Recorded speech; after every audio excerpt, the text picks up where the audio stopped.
Hello everyone, welcome to channel learn with ease. आज का topic है पार्टनरशिप फंडामेंटल्स का, जिसमें हम सॉल्व करेंगे question number 4 chapter 1 TS Grewal की बुक से class 12 accounts. Online sessions, online classes के लिए आप मुझे व्हाट्सएप कर सकते हो इस नंबर पर। अपना नाम और क्लास आप मुझे टेलीग्राम पर भी फॉलो कर सकते हो। तो क्वेश्चन में दिया है कि वरुण, तरुण और शिवम 3 पार्टनर हैं और इनकी पार्टनरशिप डीड इन्होंने नहीं बनाई।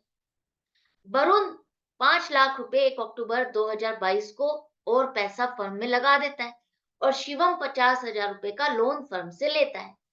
अब इनके बीच में कुछ डिस्प्यूट्स चल रहे हैं। डिस्प्यूट्स का सॉल्यूशन आपको बताना है। तो सबसे पहले तो क्वेश्चन में आपने ये देखा कि पार्टनरशिप डीड नहीं है। अगर पार्टनरशिप डीड नहीं है तो इनकी डिस्प्यूट्स, इनकी प्रॉब्लम्स को कौन सॉल्व करेगा? इनकी प्रॉब्लम्स का सॉल्यूशन हमें ढूंढना है। इंडियन पार्टनरशिप एक्ट 1932 वो क्या कहता है, उसमें क्या प्रोविजंस और रूल्स लिखे हुए हैं, उसी को ही हम फॉलो करेंगे। तो सबसे पहले वरुण जो 5 लाख रुपए एक्स्ट्रा कैपिटल लगा रहा है और उस पर वो इंटरेस्ट की डिमांड कर रहा है 10% पर एनम के हिसाब से, तो क्या उसको दिया जाएगा या नहीं? इंडियन पार्टनरशिप एक्ट कहता है कि अगर आपने पार्टनरशिप डीड नहीं बनाई तो पार्टनर्स को इंटरेस्ट ऑन कैपिटल नहीं दिया जाएगा। उनकी कैपिटल पर उनको इंटरेस्ट नहीं मिलेगा। जब कैपिटल पर ही इंटरेस्ट नहीं मिल रहा तो और फर्दर पैसा लगाने पर तो इंटरेस्ट बिल्कुल नहीं मिलेगा। तो वरुण जो चाहता है वो नहीं हो सकता। इंडियन पार्टनरशिप एक्ट इसको मना कर। तरुण डिजायर्स, तरुण क्या चाहता है?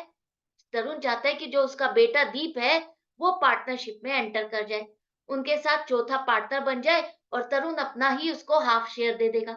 लेकिन बाकी के दो पार्टनर वरुण और शिवम इससे एग्री नहीं करते। वो नहीं चाहते कि दीप उनका पार्टनर बने। तो अब इसके लिए इंडियन पार्टनरशिप एक्ट कहती है कि जब तक सारे पार्टनर्स एग्री नहीं होते, नए पार्टनर के एडमिशन के लिए सारे पार्टनर एग्री होंगे, तभी कोई नया पार्टनर एंटर हो सकता है। अगर कोई पार्टनर एग्री नहीं करता इस बात से तो नया पार्टनर एंटर नहीं हो सकता। तो यहाँ पर दो पार्टनर एग्री नहीं है कि दीप उनका नया पार्टनर बने, तो दीप इसमें एंटर नहीं कर सकता। वरुण और तरुण के हिसाब से जो शिवम ने पैसा उठाया हुआ है फर्म से, 50,000 रुपए का लोन लिया हुआ है, उस पर उसको 12% पर एनम के हिसाब से इंटरेस्ट चार्ज किया जाए, वो इंटरेस्ट की पेमेंट करे। तो क्या शिवम को इंटरेस्ट ऑन लोन देना होगा या नहीं? तो इंडियन पार्टनरशिप डीड कहती है कि अगर कोई पार्टनर फर्म से लोन लेता है, अगर फर्म ने पार्टनर को लोन दिया है, तो उस पर इंटरेस्ट चार्ज नहीं किया जाएगा। तो शिवम को लोन 50,000 रुपए पर कोई भी इंटरेस्ट नहीं देना, चाहे वरुण और तरुण चाहे या ना चाहे। इंडियन पार्टनरशिप डीड एक्ट कहता है कि ये इंटरेस्ट उस पर चार्ज नहीं किया जाएगा।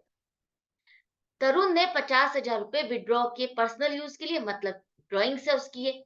अब ये जो ड्राइंग्स की है तरुण ने, तो वरुण और शिवम चाहते हैं कि तरुण से इस पर इंटरेस्ट चार्ज किया जाए, इंटरेस्ट लिया जाए 10% पर एनम के हिसाब से। तो यहाँ पर इंडियन पार्टनरशिप एक्ट क्या कहता है?